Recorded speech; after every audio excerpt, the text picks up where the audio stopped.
Anatin'ny tontolon'ny fampianarana ihany no an'izantsika ny vaovao. Nahafam-po tanteraka ny vokam-panadinana hoan'ny sekoly Soafianatra etsy Soarano araka ny nambaran'ny talen'ny sekoly ihany koa satria dia zato isanjato ny tahampahafahana itsy sekoly ity moa izay efa 13 taona izay teo amin'ny sehatry ny fampianarana ary efa namoaka olomanga maro teto amin'ny firenena.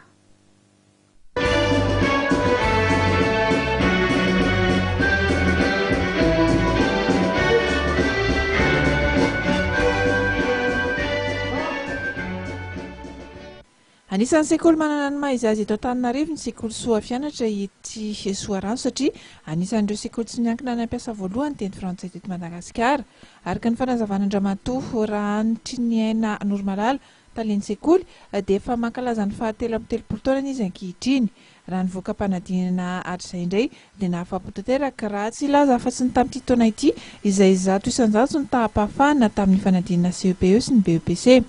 Ny sekoly Soafianatra zany 13 taona zao no niorenany dia izy no école d'expression française voalohany teto Madagasikara.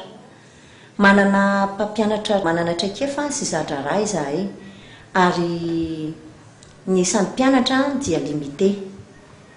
Ny tanjonay moa zany amin'io sekoly io dia mpianatra tena mahay fa tsy mahay ay. Ny mampiavaka anay amin'ny sekoly hafa voalohany aloha dia ny qualité de service.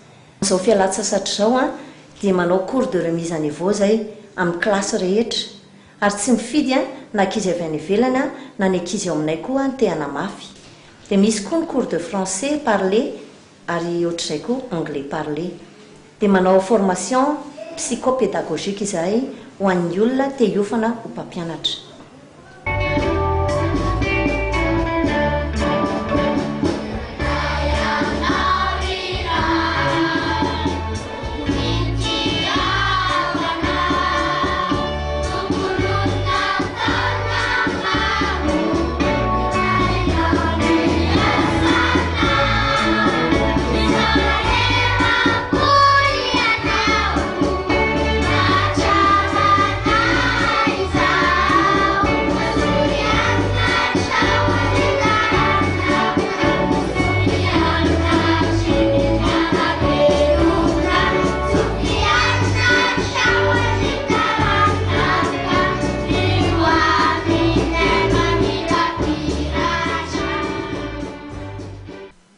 Araka ny nambaran-dramatoa ihany dia misokatra ny fisoratana anarana eny amin'ny sekoly Soafianatra Soarano akany 3 septambra avy ny fidirana ho an'ny kilonga ao amin'ny garabola sy ny kilasy voalohany na ny préscolaire sy ny primaire izany ary ny 9 oktobra kosa ny fidirana ho an'ny kilasy faharoa na ny secondaire.